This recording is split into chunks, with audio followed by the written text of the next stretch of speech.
ট্রেনের মধ্যে সকল যাত্রীরা অঙ্কিতার দিকে অবাক হয়ে তাকিয়ে থাকে, কারণ অঙ্কিতা বিয়ের পোশাক আশাক পরে একেবারে বিয়ের কনে সেজে ট্রেনের মধ্যে বসে থাকে। শুধু অঙ্কিতা নয়, অঙ্কিতার সঙ্গে তার পরিবার, আত্মীয় স্বজন সকলেই বিয়ে বাড়ির পোশাক আশাক পরে থাকে। অঙ্কিতার আত্মীয় স্বজন নিজেদের মধ্যে নাচ গান করে আনন্দ মজা করে। তাদেরকে দেখে ট্রেনের যাত্রীদের মনে কৌতূহলের সৃষ্টি হলেও কেউ কোনো প্রশ্ন না করে নিজেরাও আনন্দে মেতে ওঠে। এমন সময় হঠাৎ করে একজন আর্মি অফিসার প্রতাপ সেই ট্রেনের বগিতে ওঠে, আর প্রতাপকে দেখা মাত্রই অঙ্কিতা এবং তার পরিবারের সকলে একেবারে শান্ত হয়ে যায়। কি ব্যাপার, আপনারা আমাকে দেখে ভেবে শান্ত হয়ে গেলেন কেন? আপনারা নাচ গান করছিলেন, করুন না। আমার তো দেখতে বেশ মজাই লাগছিল। মনে হচ্ছে আপনারা বরযাত্রী, তাই না? ছেলের বিয়ে দিয়ে নতুন বউকে নিয়ে বাড়ি ফিরছেন নাকি আপনারা? না না, আমাদের ছেলের বিয়ে নয়, আসলে আমাদের মেয়ের বিয়ে। আমরা সবাই কনে যাত্রী। আমার মেয়ের বিয়েটা একটু অন্যরকম ভাবে হচ্ছে। আমরা সবাই মিলে আমাদের মেয়েকে নিয়ে দিল্লিতে যাচ্ছি ছেলের বাড়িতে বিয়ে দিতে। আমাদের বাড়ি কলকাতায়। এ কি, কলকাতা থেকে মেয়েকে নিয়ে সোজা দিল্লিতে বিয়ে দিতে যাচ্ছেন? কিছু মনে করবেন না, আসলে আপনাদের বিয়ের ব্যাপারটা আমার ভীষণই অদ্ভুত মনে হচ্ছে। এতদিন পর্যন্ত দেখেছি ছেলেরা বরযাত্রী নিয়ে মেয়ের বাড়িতে বিয়ে করতে যায়, তো আপনারা মেয়েকে নিয়ে কলকাতা থেকে একেবারে দিল্লিতে যাচ্ছেন ছেলের বাড়িতে মেয়ের বিয়ে দিতে? এরকম কেন? শ্রাবণী দেবী কিছু বলতে যাবে তার আগেই অঙ্কিতার ফোনে তার হবু বর রাকেশের ফোন আসে, আর অঙ্কিতা খুব খুশি হয়ে রাকেশের সঙ্গে ফোনে কথা বলতে শুরু করে।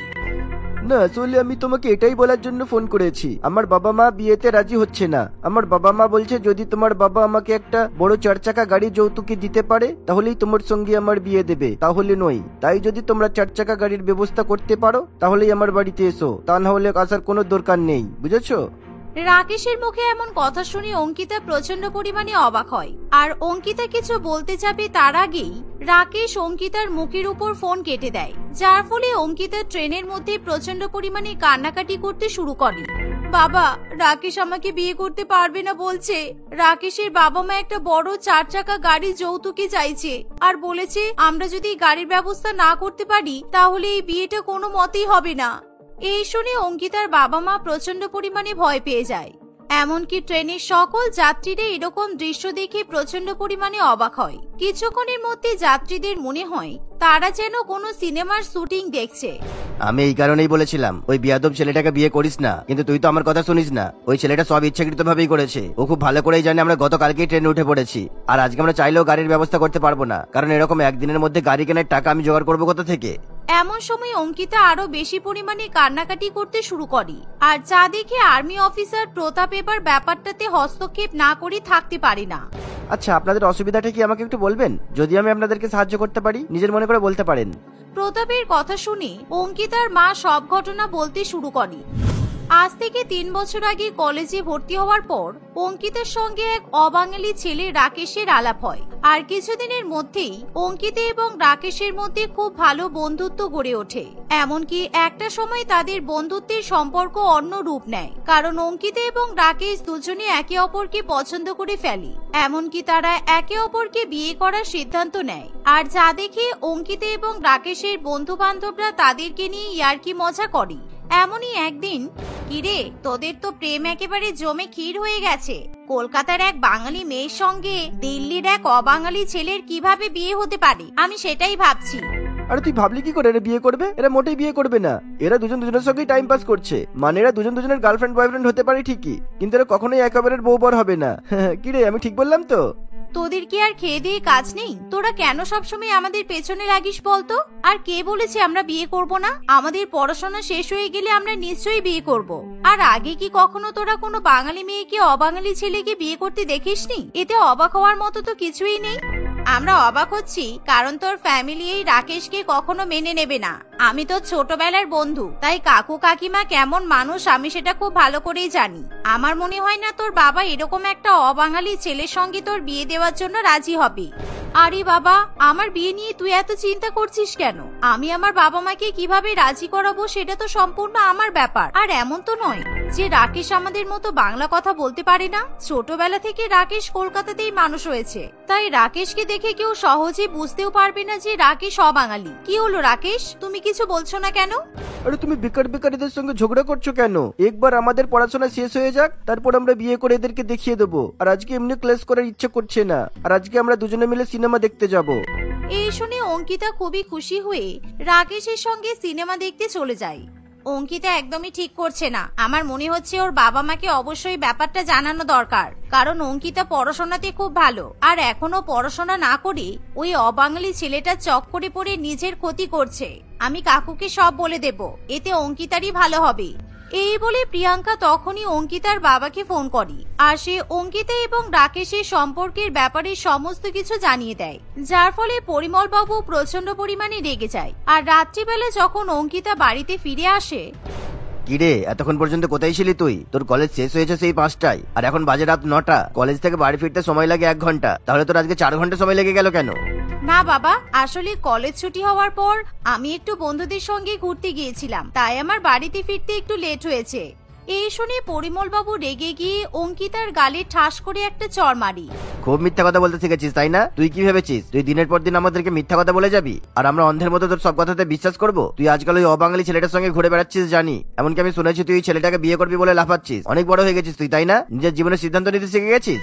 হ্যাঁ বাবা, তুমি ঠিকই বলেছো, আমি নিজের জীবনে সিদ্ধান্ত নিতে শিখে গেছি। আর আজ নাই কাল তোমাদেরকে তো সত্যি কথা বলতেই হতো। ভালোই হয়েছে তোমরা সব জেনে গেছো। আমি রাকেশকে পছন্দ করি, আর আমি রাকেশকেই বিয়ে করতে চাই। বিয়ের পর আমি দিল্লিতে শিফট করব। এই শুনে পরিমল বাবু আরো রেগে যায়। আমি বেঁচে থাকতে এই বিয়েটা আমি কখনো হতে দেবো না। তুই আমাদের একমাত্র সন্তান। তুই ভাবলি কি করে আমরা এত দূরে অন্য শহরে অন্য রাজ্যে বিয়ে দেবো? কলকাতা থেকে দিল্লি যেতে ট্রেনে করে 2 দিন সময় লাগে। তুই তোর বাবাকে ছেড়ে অত দূরে চলে যাবি? আর আমাদের যদি কখনো বিপদ আপদ হয় তাহলে তুই কি তাড়াতাড়ি ছুটে আসতে পারবি? আমি অত কিছু জানি না বাবা, আমি তোমাদের ভবিষ্যৎ নিয়ে কেন ভাবতে যাব? আমি রাকেশকে পছন্দ করি, আর আমি রাকেশকেই বিয়ে করব। এটাই আমার ফাইনাল সিদ্ধান্ত। আর তোমরা যদি আমার সিদ্ধান্ত মেনে না নাও তাহলে আমি আত্মহত্যা করব। দেখো তোমরা এবার কি করবে, রাকেশের সঙ্গে আমার বিয়ে দেবে নাকি আমাকে মরতে দেখবে? এই বলে অঙ্কিতা নিজের ঘরে গিয়ে দরজা বন্ধ করে দেয়, যার ফলে অঙ্কিতার বাবা মা প্রচন্ড পরিমাণে ভয় পেয়ে যায়। ছোটবেলা থেকে যেহেতু অঙ্কিতা প্রচন্ড পরিমাণে জেদি, তাই তার বাবা মা তাকে নিয়ে খুবই দুশ্চিন্তায় পড়ে, কারণ এখনো পর্যন্ত অঙ্কিতা যা বলে সেটাই তার বাবা মা করে থাকে। তাই অনেক ভাবনা চিন্তা করার পর অঙ্কিতার বাবা মা রাকেশের সঙ্গে অঙ্কিতার বিয়ে দিতে রাজি হয়। আর রাগ করে থাকিস না মা, আমি রাকেশের সঙ্গে তোর বিয়ে দেবো। তুই দয়া করে এবার দরজা খোল। তুই যা বলবি তাই হবে, আমরা সব কথা মেনে নেব। তুই দয়া করে উল্টাপাল্টা কোনো পদক্ষেপ নিস না, কারণ তুই তো ভালো করে জানিস তোকে আমরা কতটা ভালোবাসি। বাবার মুখে এমন কথা শুনে অঙ্কিতা শেষ পর্যন্ত দরজা খুলে দেয়। আর এভাবেই অঙ্কিতার বাবা মা শুধুমাত্র বাধ্য হয়ে অঙ্কিতা এবং রাকেশের সম্পর্ক মেনে নেয়। দেখতে দেখতে এভাবেই কয়েক মাসের মধ্যেই অঙ্কিতা এবং রাকেশের পড়াশোনা শেষ হয়ে গেলে রাকেশ দিল্লিতে নিজের বাড়িতে ফিরে যায়। আর সে বাড়িতে তার বাবা মাকে অঙ্কিতার সঙ্গে তার সম্পর্কের ব্যাপারে জানায়, যার ফলে অঙ্কিতা এবং রাকেশের বাবা মা একে অপরের সঙ্গে ফোনে কথা বলেই তাদের দুজনের বিয়ের তারিখ ফাইনাল করে। কিন্তু রাকেশের বাবা মা এই বিয়ের ক্ষেত্রে একটা শর্ত রাখে। দেখুন দাদা, আমাদের এই বিয়েতে কোনো অসুবিধা নেই, কিন্তু আমাদের একটা শর্ত আছে। আমরা আমাদের আত্মীয় স্বজনকে দিল্লি থেকে কলকাতাতে কিছুতেই ট্রেনে করে নিয়ে যেতে পারবো না, কারণ আমাদের প্রচুর আত্মীয় স্বজন আছে। কমপক্ষে 400 থেকে 500 জন ধরেই রাখুন। তাই আমাদের পক্ষে এতজনকে নিয়ে ট্রেনে করে ট্রাভেল করে বরযাত্রী নিয়ে যাওয়া সম্ভব নয়। মানে আপনি কি বলতে চাইছেন? আপনারা যদি বরযাত্রী নিয়ে না আসেন তাহলে বিয়েটা হবে কিভাবে? বিয়েটা হবে কিভাবে মানে, আপনি আপনার মেয়েকে নিয়ে আর আপনাদের আত্মীয় স্বজনকে নিয়ে ট্রেনে করে দিল্লিতে চলে আসবেন, তাহলেই এই বিয়েটা সম্ভব হবে। কারণ আমরা আমাদের আত্মীয় স্বজনকে নিয়ে কষ্ট করে অতদূর ট্রেনে করে ট্রাভেল করতে পারবো না। আপনারা মেয়েকে নিয়ে আসবেন, আমাদের বাড়িতেই বিয়েটা হবে, তারপর মেয়েকে রেখে আপনারা আবার বাড়ি ফিরে যাবেন। এই বলে মোহিনী দেবী ফোন রেখে দেয়। মা অঙ্কিতা, আমার কিন্তু ওই ছেলেটার পরিবারকে সুবিধার বলে মনে হচ্ছে না। দেখলি তোর আমাদের সুবিধা অসুবিধার কথা একেবারে বিবেচনা করলো না। বিয়ের সময় বরযাত্রী মেয়ের বাড়িতে আসে, আর ওরা কিনা আমাদেরকে ছেলের বাড়িতে গিয়ে বিয়ে করতে বলছে। তাতে কি হয়েছে বাবা, আমরা আমাদের অল্প কিছু আত্মীয় স্বজনকে নিয়ে ট্রেনে করে দিল্লিতে যাব। এমনিতেও আমাকে তো সারা জীবন দিল্লিতে গিয়ে থাকতে হবে। রাকেশ কিংবা ওর পরিবার তো এখানে এসে থাকবে না। প্লিজ বাবা, তুমি এটা নিয়ে আপত্তি করো না, না হলে রাকেশের বাবা মা এই বিয়েটা ভেঙে দেবে। আমরা মেয়ে পক্ষে বলে সবসময় ছেলে পক্ষের সব কথা মাথা পেতে নেব তা তো নয়, কিন্তু তবুও শুধুমাত্র তোর মুখের দিকে তাকিয়ে আমি ওদের কথা মানতে বাধ্য হচ্ছি। আমি এখান থেকে আমার আত্মীয় স্বজনকে নিয়ে দিল্লিতে যাব। এই শুনে অঙ্কিতা খুবই খুশি হয়। আর দেখতে দেখতে অঙ্কিতা তার বিয়ের কেনাকাটাও সেরে ফেলে। আর এভাবেই খুব তাড়াতাড়ি অঙ্কিতা এবং রাকেশের বিয়ের দিনও এগিয়ে আসে। আর বিয়ের দুদিন আগে অঙ্কিতা বউ সেজে তার পরিবার এবং আত্মীয় স্বজনকে নিয়ে দিল্লির ট্রেনে উঠে পড়ে। কিন্তু এমন সময় রাকেশের পরিবার ইচ্ছাকৃতভাবে বিয়েটা ভেঙে ফেলার জন্য অঙ্কিতার পরিবারের কাছে এক বড়সড় দাবি করে বসে। আর যেহেতু অঙ্কিতার পরিবার মধ্যবিত্ত, তাই তাদের পক্ষে কিছুতেই রাকেশের বাবা মায়ের চাহিদা পূরণ করা সম্ভব হয় না। কিন্তু অঙ্কিতা তার বিয়ে ভেঙে যাওয়ার ব্যাপারটা মেনে নিতে পারে না, তাই সে একেবারে মরিয়া হয়ে ওঠে। তাই হঠাৎই মনে মনে অঙ্কিতা ভেবে নেয় সে ট্রেন থেকে ঝাঁপ দিয়ে আত্মহত্যা করে নিজেকে শেষ করে দেবে। এই ভেবে অঙ্কিতা ট্রেনের দরজার দিকে ছুটে যায়, কিন্তু এমন সময় প্রতাপ অঙ্কিতাকে রক্ষা করে। আরে আরে, আপনি করছেন কি? আপনার কি মাথা খারাপ হয়ে গেছে নাকি? একটা ছেলে আপনাকে বিয়ে করবে না বলছে বলে আপনি আপনার এত মূল্যবান জীবন ত্যাগ করে দেবেন? আপনি দয়া করে এরকম কাজ করবেন না। আপনার সাথে যা হয়েছে খুবই অন্যায় হয়েছে, এতে আপনার কোনো দোষ নেই। একটা মেয়ে একটা ছেলেকে কতটা ভালোবাসলে এরকম একটা পদক্ষেপ নিতে পারে, সেটা সত্যিই ভাবার বিষয়। আপনার যদি কোনো অসুবিধা না থাকে তাহলে আমি আপনাকে বিয়ে করতে রাজি আছি, কিন্তু প্লিজ আপনি কোনো ভুল সিদ্ধান্ত নেবেন না। প্রতাপের কথা শুনে অঙ্কিতা এবং তার বাবা মা খুবই খুশি হয়। আর এমন সময় সৌভাগ্যবশত সেই ট্রেনে একজন পুরোহিত মশাইকে খুঁজে পাওয়া যায়। আর সেই পুরোহিত মশাই ট্রেনের মধ্যেই অঙ্কিতা এবং প্রতাপের বিয়ে দিতে শুরু করে। এভাবে চলন্ত ট্রেনের মধ্যেই অঙ্কিতা এবং প্রতাপকে বিবাহ বন্ধনে আবদ্ধ হতে দেখে ট্রেনের সকল যাত্রীরা প্রচন্ড পরিমাণে খুশি হয় আর সবাই মিলে হাততালি দিতে শুরু করে। কিন্তু অঙ্কিতা, এখন আমাকে বর্ডারে যেতে হবে, তাই সামনের স্টেশনে আমাকে নেমে পড়তে হবে। আর আমি কয়েক মাস পর বর্ডার থেকে ফিরে আসবো, ততদিনে তুমি তোমার বাবা মায়ের সঙ্গেই থাকবে। আমি বর্ডার থেকে ফিরে এসে তোমাকে আমার বাড়িতে নিয়ে যাব। তারপর যেরকম বাঙালি নিয়ম মেনে বিয়ে হয় সেরকম ভাবে আমাদের দুজনের বিয়ে হবে। ধন্যবাদ আমার জীবনে এসে আমাকে নতুন জীবন দেওয়ার জন্য। আজকে আমি বুঝতে পারলাম আমার বাবা মায়ের সিদ্ধান্ত কখনো ভুল হতে পারে না। আর কোনো বাবা মাই নিজেদের সন্তানের খারাপ চায় না। শুধুমাত্র আমার বাবা মা আমার পাশে ছিল বলে আজকে আমি তোমার মতো একজন ভালো মানুষকে আমার জীবনে খুঁজে পেলাম। তোমাকে অনেক ধন্যবাদ আমার জীবনে আসার জন্য। অঙ্কিতার কথা শুনে তার বাবা মায়ের চোখে জল চলে আসে। আর পরবর্তী স্টেশনে প্রতাপ, অঙ্কিতা এবং অঙ্কিতার পরিবারের সকলে নেমে পড়ে। প্রতাপ বর্ডারে যাওয়ার জন্য সেখান থেকে অন্য ট্রেনে উঠে পড়লে অঙ্কিতা তার পরিবারকে নিয়ে ট্রেনে করে নিজের বাড়িতে ফিরে আসে। কয়েক মাস পরেই প্রতাপ বর্ডার থেকে বাড়িতে ফিরে এলে সে তার পরিবার আত্মীয় স্বজনকে নিয়ে অঙ্কিতাদের বাড়ির সামনে বরযাত্রী নিয়ে হাজির হয়। আর এভাবেই নতুন করে অঙ্কিতা এবং প্রতাপের আবার বিয়ে হয়। আর বিয়ের পর অঙ্কিতা প্রতাপের সঙ্গে হাসি খুশি সংসার করতে থাকে। আজকে শ্রীতমার বাবা মা বিপ্লব এবং প্রিয়াঙ্কাকে তার স্কুল থেকে ডেকে পাঠানো হয়েছে। শ্রীতমা ক্লাস 9-এ পড়ে। সে এমনিতে পড়াশোনায় অনেক ভালো এবং সে যথেষ্ট বাধ্য। তবে কেন তার স্কুল থেকে তার বাবা মাকে ডেকে পাঠানো হয়েছে এ কথা কিছুতেই তার বাবা মা বুঝতে পারে না। বিপ্লব এবং প্রিয়াঙ্কা দুজনেই বেশ চিন্তায় পড়ে। আজকাল বিপ্লব এবং প্রিয়াঙ্কার মধ্যে বেশ কিছু কারণে একটা চাপা অশান্তি লেগেই থাকে। তার উপরে তাদের মেয়ের স্কুল থেকে আসা এই খবর তাদের ওই অশান্তিকে যেন আরো 4 গুণ বাড়িয়ে দেয়। দেখো গিয়ে মেয়ে আবার স্কুলে কোনো ছেলে বন্ধু বানিয়ে বসেছে কিনা। আজকালকার মেয়েদের থেকে এসব ছাড়া কি বা আশা করা যায় বলো তো? ছেলে বন্ধু যদি বানায় তাতে তোমার সমস্যাটা কোথায়? তুমি স্কুলে পড়ার সময় কখনো মেয়ে বন্ধু বানাওনি? আমার কটা মেয়ে বন্ধু ছিল সেটা তুমি ভালো করেই জানো, কিন্তু পুরো স্কুল যে তোমার পেছনে পেছনে ঘুরে বেড়াতো আর সেটাও আমি খুব ভালো করে জানি। মেয়েও তো মায়ের মতোই হয়েছে, যেমন গাছ তেমন ফল হওয়া তো স্বাভাবিক। গোটা স্কুল যখন আমার পেছনে ঘুরতো সেই গোটা স্কুলের মধ্যে তো তুমিও থাকতে। আমি তো তোমাকে কখনো বলিনি যে তুমি স্কুল লাইফে মেয়েদের পেছন পেছন ঘুরতে কেন? আর মেয়েটা কি তোমার নয়, শুধু আমার মেয়ে? সেসব কথা নয়, আমরা স্কুলে গিয়ে আলোচনা করব। এখন চলো দেখি আবার তোমার মেয়ে কি কাণ্ড ঘটিয়েছে।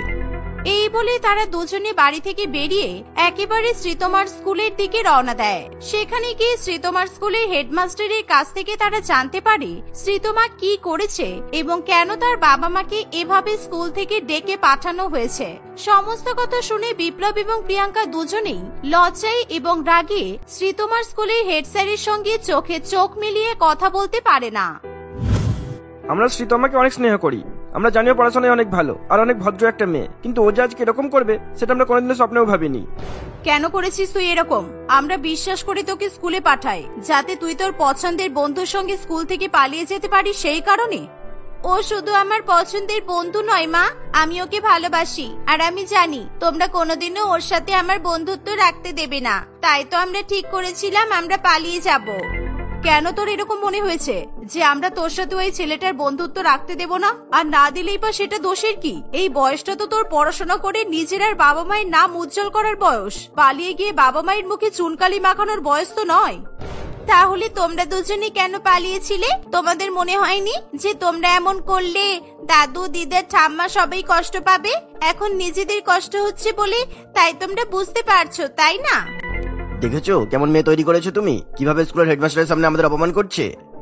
ও তো ভুল কিছুই বলেনি। ইতিহাসের পুনরাবৃত্তি তো হতেই থাকে। আমরা আমাদের বাবা মাকে যেই কষ্টটা দিয়েছি সেই কষ্টটা পেতে আমরা এত ভয় পাচ্ছি কেন? ও তো শুধু সেটাই জিজ্ঞাসা করেছে। তারা দুজনে শ্রীতমাকে নিয়ে বাড়ি ফিরে আসে। বাড়ি ফিরে শ্রীতমা খুব চিৎকার চেঁচামেচি করে কান্নাকাটি করতে থাকে, কারণ শ্রীতমার বাবা তাকে বলে দেয় যে স্কুলে শ্রীতমার ওই বিশেষ বন্ধু পড়ে ওই স্কুলে শ্রীতমাকে আর পড়াশোনা করাবে না। এই কথা শুনে শ্রীতমা নিজের রাগ ধরে রাখতে পারে না। সে তার বাবা মায়ের অতীতের স্কুলের সম্পর্ক নিয়ে একটার পর একটা কথা বলতেই থাকে। এই ঘটনায় বিপ্লব প্রচন্ড রেগে গিয়ে শ্রীতমার গায়ে হাত তুলতে গেলে প্রিয়াঙ্কা তাকে থামিয়ে দেয়। তুমি কেন ওর গায়ে হাত তুলতে চাইছো বিপ্লব? ও তো ঠিকই বলেছে, যেই ভুল কাজটা করে আমরা সংসার পেতেছি সেই একই কাজ করার জন্য ওর জীবনের সুখ কেন কেড়ে নেওয়া হবে শুনি? সংসার না ছাই, তোমাকে বিয়ে করে আমার জীবন অতিষ্ঠ হয়ে গেছে। যেই ভুল করে আমি এত পস্তাচ্ছি আমি কখনোই চাইবো না সেই ভুল আমার মেয়েও করুক। আর স্কুল লাইফে সব ভালোবাসা টালোবাসা কিছুই হয় না, বুঝেছো? এই কথা শুনে প্রিয়াঙ্কা অঝোর নয়নে কাঁদতে থাকে। প্রায় 17 বছর আগে ঘটে যাওয়া সমস্ত কথা তার চোখের সামনে যেন একেবারে ছবির মতো ভেসে ওঠে। প্রিয়াঙ্কা তখন সবেমাত্র ক্লাস 11-এ উঠে নতুন স্কুলে ভর্তি হয়েছে। প্রিয়াঙ্কা এত অপরূপ সুন্দরী এবং এতটা পড়াশোনায় ভালো যে তার সঙ্গে একবার কথা বললেই সবাই তাকে বন্ধু বানিয়ে ফেলে। প্রিয়াঙ্কা যে স্কুলে যায় সেখানেই তার সঙ্গে এমনই হয়। প্রিয়াঙ্কা যে এই ব্যাপারটা খুব একটা পছন্দ নয় তা নয়, তবে এভাবে সবার থেকে স্পেশাল ব্যবহার পেতে তার ভালোই লাগে। এমনই একদিন প্রিয়াঙ্কার সঙ্গে কথা বলতে তাদের স্কুলের ক্লাস 12-এর একটি ছেলে আসে। এতদিন পর্যন্ত স্কুলে আমি যা বলতাম আমার বন্ধু বান্ধবরা তাই শুনতো, কিন্তু এখন তো সুযোগ পেলেই সবাই তোমার কাছে চলে আসে। আমার কিন্তু মোটেই এটা ভালো লাগছে না। ভালো লাগছে না সেটা বলতে গিয়ে তুমি তো নিজেও আমার কাছে চলে এলে। এবার আর নিজের বন্ধুদের দোষ দিতে ইচ্ছা করবে? তোমার কাছে আমার বন্ধুদের কথা বলতে এলাম আর তুমি তো দেখছি আমাকেই ফাঁসিয়ে দিলে। এবার বুঝতে পারছি সারাদিন কেন সবাই তোমার পেছনে পেছনে ঘুরতে থাকে। সেই সবার মধ্যে বুঝি তুমিও পড়ো? আমি কেন তোমার পেছনে পেছনে ঘুরতে যাবো শুনি? আমার আগে থেকে একটা গার্লফ্রেন্ড আছে, ওকে? আমার তো বিশ্বাস হয় না। তুমি আমার আশেপাশে থাকো বলেই আমি কখন কোন ক্লাসে একা থাকবো সেটা তুমি জানতে, তাই তো এখন আমার সঙ্গে ঝগড়া করতে এসেছিলে। প্রিয়াঙ্কার কথা শুনে বিপ্লব হাসতে থাকে। প্রিয়াঙ্কা আসলেই ভীষণ সুন্দর কথা বলতে পারে। তার সাথে কথা বললে খুব সহজেই তার বন্ধু হওয়া যায়। সেদিনের পর থেকে প্রিয়াঙ্কা এবং বিপ্লবের বন্ধুত্ব বেশ গাঢ় হয়ে যায়। তারা সুযোগ পেলেই একসঙ্গে থাকে, একসঙ্গে টিফিন করে, একসঙ্গে স্কুলে আসে এবং একসাথে বাড়ি ফেরে। দেখতে দেখতে তাদের এই বন্ধুত্বের সম্পর্ক ভালোবাসার সম্পর্কে পরিণত হয়। বিপ্লব এবং প্রিয়াঙ্কাকে দেখলেই তাদের বন্ধু বান্ধবরা নানান রকম ভাবে তাদেরকে নিয়ে মজা করে। এটাতে তারা বেশ আনন্দ পায়। স্কুলের বন্ধু বান্ধবরা ভালোবাসার সম্পর্কে জড়ালে বাকি বন্ধু বান্ধবরা যেভাবে তাদেরকে নিয়ে মজা করে এই ব্যাপারটা ঠিক সেরকমই ছিল। কিন্তু একদিন প্রিয়াঙ্কাকে একা একা স্কুলের গেট দিয়ে ঢুকতে দেখে তার বন্ধুরা খুবই অবাক হয়ে বলে, এ কি অদ্ভুত দৃশ্য দেখলাম আজকে। স্বামীকে ছাড়াই স্ত্রী কিভাবে এরকম একটা ভয়ানক পরিস্থিতির মধ্যে একা একা প্রবেশ করলো? আজকে তোর স্কুল করতে খুব অসুবিধা হবে, তাই না? এইসব তোরা কি বলছিস? কার সাথে কাকে গুলিয়ে ফেলছিস? সর, আমাকে যেতে দে। এই তুই হঠাৎ এমন ব্যবহার করছিস কেন প্রিয়াঙ্কা? আমাদের কথায় রাগ করলি নাকি? নাকি বিপ্লবের সঙ্গে তোর ব্রেকআপ হয়ে গেল? প্লিজ একটু বল না কি হয়েছে। আরে বাবা, কে বিপ্লব? কি বলছিস তোরা এগুলো? শর্ত আমাকে যেতে দে। শুধু শুধু সময় নষ্ট করছিস। ক্লাসে গিয়ে আমার এখন অনেক কাজ আছে, সেগুলো সব করতে হবে। বাবা, তুই একটু সুন্দর বলে তোর এত অহংকার? এই কাল পর্যন্ত যার হাত ধরে সারা স্কুলের মাঠে ঘুরে বেড়াচ্ছিলিস আজকে তাকে চিনতেই পারছিস না? সত্যি বাবা, বিপ্লবের ভাগ্যটাই খারাপ। নয়নার এই কথা শুনে গুরুগম্ভীর গলায় একজন ভদ্রলোক তাদের সঙ্গে কথা বলতে এগিয়ে আসে। কার সাথে হাত ধরে ঘুরছিলে প্রিয়াঙ্কা? আর শুরুতেই শুনলাম তোমরা ওদেরকে স্বামী স্ত্রী বললে, তার মানে ব্যাপারটা খুব সিরিয়াস, তাই না? আমি আপনাকে সেসব কেন বলতে যাব? আমি তো আপনাকে চিনিই না। তবে হ্যাঁ, বিপ্লব আর প্রিয়াঙ্কা আমাদের স্কুলের সবথেকে ফেমাস কাপল। ওদের দুজনকে একসঙ্গে দারুণ মানায়। চুপ কর না তোরা, কখন থেকে ভুলভাল কথা বলেই যাচ্ছিস। ওসব কিছু নয় বাবা, তুমি একদম চিন্তা করো না। আমরা একটা নাটকের অভিনয় করেছিলাম, সেখানে আমি আর বিপ্লব স্বামী স্ত্রী হয়েছিলাম। ওরা ওটার কথাই বলছে। নয়না এবং তার বাকি বন্ধুরা যেই শোনে যে ওই ভদ্রলোকটা প্রিয়াঙ্কার বাবা, তারা সেখানে এক মুহূর্ত থাকে না। তারা বুঝতে পারে কেন প্রিয়াঙ্কা বিপ্লবকে চিনতে অস্বীকার করছিল। আজকে সমরেশ বাবু প্রিয়াঙ্কার স্কুলে এসেছিল প্রিয়াঙ্কা স্কুলে কেমন পড়াশোনা করছে সেসব জানার জন্য। আর স্কুলে ঢুকতেই তার মেয়ের ব্যাপারে সেই সমস্ত কথা শুনে প্রিয়াঙ্কার বাবা প্রচন্ড পরিমাণে রেগে যায়। সে সেদিন আর প্রিয়াঙ্কাকে ক্লাস করতেই দেয় না, সোজা সেখান থেকেই তাকে বাড়ি নিয়ে চলে যায়। বিপ্লব স্কুলে এসে প্রিয়াঙ্কাকে না দেখে খুবই অবাক হয়। নয়না তার বাকি বন্ধু বান্ধবরা বিপ্লবকে সব কথা খুলে বলে যে তাদের জন্যই প্রিয়াঙ্কার বাবা সব জানতে পেরেছে।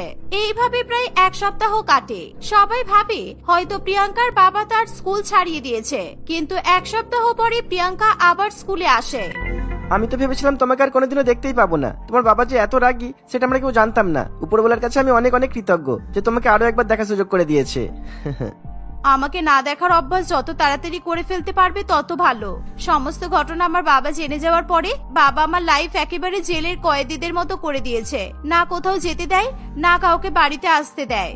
প্লিজ তুমি বলো না যে তোমার বাবা তোমাকে অন্য স্কুলে ভর্তি করবে। কি গো, এরকম কিছু করবে না তো? এরকমই কিছু করবে, আর শুধু স্কুল চেঞ্জ করবে না, এখান থেকে 400 কিলোমিটার দূরের এক শহরে আমার মাসির বাড়িতে আমাকে পাঠিয়ে দেবে। আমি এবার থেকে সেখানে থেকে আমার পড়াশোনা করব। এই শুনে বিপ্লব প্রচন্ড ভয় পেয়ে যায়। তারা একে অপরের সঙ্গে আরো বেশ কিছুক্ষণ কথা বলে। তারা দুজনেই সিদ্ধান্ত নেয় তারা সেদিনই স্কুল থেকে পালিয়ে যাবে। তারা কাউকে কিছু না বলেই স্কুল ছুটির পর ট্রেনে করে অন্য শহরে চলে যায়। তাদের দুজনের বাড়ির লোকজন হন্যে হয়ে চারিদিকে খুঁজে বেড়ালেও কোথাও তাদের টিকিটও পাওয়া যায় না। প্রিয়াঙ্কা এবং বিপ্লব দুজনেরই পড়াশোনা বন্ধ হয়ে যায়। যেই বছর বিপ্লবের স্কুল পাশ করে কলেজে পড়ার কথা ছিল, সেই বছর থেকে বিপ্লব গ্যারেজ, শাড়ির দোকান, ফলের দোকান ইত্যাদি জায়গায় কাজ করে নিজের এবং প্রিয়াঙ্কার জন্য জীবিকা নির্বাহ করে। দেখতে দেখতে সেই 17 বছর কেটে যায়। পালিয়ে যাওয়ার পরে তাদের জীবনে কত রকমের সমস্যা এসেছে সেই সবকিছু প্রিয়াঙ্কা এবং বিপ্লব তাদের মেয়েকে বলতে থাকে। এবার বুঝলি কেন বাবা তোকে বকাবকি করছে? সেদিন যদি আমি এমন একটা হঠকারী সিদ্ধান্ত না নিতাম, তাহলে হয়তো আমরা দুজনেই পড়াশোনা করে ভালো চাকরি করে তোকে আরো ভালো জীবন দিতে পারতাম। যেই বয়সে কলেজে পড়ে আমার স্বপ্ন পূরণ করে নিজের গাড়ি কেনার কথা ছিল, সেই বয়সে আমি গ্যারেজে কাজ করে লোকের গাড়ি ঠিক করেছি। এখন সেই বাবা কোনোভাবেই চাইবে না তাদের সন্তানরাও তাদের মতো কঠিন জীবন কাটাক। কিন্তু তোমরা দুজন তবুও তো একসঙ্গে আছো। কত কত বাবা মায়ের তো ডিভোর্স হয়ে যায়। তোমরাও তো আমাকে ছোটবেলা থেকে বলেছো যে তোমরা দুজনে দুজনকে স্কুল থেকেই চিনতে, যদিও তোমাদের পালিয়ে যাওয়ার কথাটা আমি লুকিয়ে লুকিয়েই শুনেছিলাম। আমাদের ডিভোর্স হয়ে যেত রে মা, শুধুমাত্র আমি পড়াশোনা শিখিনি তাই কোনো কাজ করতে পারবো না, আর নিজে রোজগার করে তোকে খাওয়াতেও পারবো না। এটা ভেবেই আমি তোর বাবার অনেক অপমান সহ্য করেই এখানে থেকে গেছি। কিন্তু বাবা তো তোমাকে ভালোবাসে, ভালো না বাসলে কি তোমার সাথে পালিয়ে আসতো আর না তোমার জন্য এত কিছু করতো? ছোট বয়সে নেওয়া সমস্ত সিদ্ধান্ত যে সঠিক হবে তা তো নয়। ওই বয়সে আমরা তো নিজেদের জীবনটা ঠিক করে বুঝতেই পারি না, তাই তো বাবা মায়েরা যা বলে সেটাই আমাদের শুনতে হয়। তোর বাবা আর আমি আমাদের বাবা মায়ের কথা না শুনে এই ভুলটাই করেছি, তাই আমাদের সম্পর্কে এত তিক্ততা এসেছে। হয়তো আগে আমরা একে অপরকে খুব পছন্দ করতাম, কিন্তু এখন এসব অতীত। প্রিয়াঙ্কার এই কথা শুনে শ্রীতমা ভীষণ ভয় পেয়ে যায়। সে কিছুতেই হিসাব মিলিয়ে উঠতে পারে না যে কিভাবে সেই দুটো মানুষ একে অপরের সঙ্গে এত ঝগড়া অশান্তি করতে পারে, যে দুটো মানুষ একসঙ্গে থাকবে বলে সমস্ত কিছু ছেড়ে পালিয়ে এসেছিল। শ্রীতমা বুঝতে পারে যে ছোটবেলায় নেওয়া সমস্ত সিদ্ধান্ত সঠিক পরিণতি পায় না। সে এটাও বুঝতে পারে যে কয়েকদিনের একটা সম্পর্কের জন্য সে পালিয়ে গিয়ে তার বাবা মাকে কতটা কষ্ট দিতে চলেছিল। তোমরা সারা জীবন একসঙ্গেই থাকো প্লিজ, আমি কথা দিচ্ছি আমি কোনো ভুল কাজ করে কোনোদিনও তোমাদেরকে কষ্ট দেব না। কিন্তু তোমরা কোনোদিনও আলাদা হয়ে যাওয়ার কথা স্বপ্নেও ভাববে না। ছোটবেলায় তোমরা দুজনে যেমন ভাবে থাকতে তোমরা এখনো সেরকম ভাবেই থাকো। শ্রীতমার কথা শুনে তার বাবা মা খুবই অবাক হয়। তোমরা সারাদিন বাড়িতে ঝগড়া করতে বলেই তো আমি শান্তিতে নিজের মনের কথা কাউকে বলতে পারতাম না, কারোর সাথে নিজের দুঃখ কষ্ট শেয়ার করতে পারতাম না। আর তাই তো আমার স্কুলের ওই বন্ধুকে আমি সব বলতাম। যখন দেখলাম যে ও তোমাদের থেকে বেশি আমাকে পাত্তা দিচ্ছে, তখন আমি ওর সাথে পালিয়ে গিয়ে আলাদা করে থাকার বন্দোবস্ত করতে চাইছিলাম। তোমরা যদি একসঙ্গে থাকো তাহলে আমি আর কোনোদিনও এমন কিছু করব না যাতে তোমাদের কষ্ট হয়। বিপ্লব এবং প্রিয়াঙ্কা তাদের মেয়ের কাছে এমন কথা শুনে নিজেদের চোখে জল ধরে রাখতে পারে না। তারা শ্রীতমার কথায় রাজি হয়। তারপর থেকে তারা দুজনে আগের মতো ঝগড়াও করে না, আর সারাক্ষণ তারা হাসি খুশিতে থাকার চেষ্টা করে। এভাবেই তাদের সংসারে আবার সুখ স্বাচ্ছন্দ্য ফিরে আসে।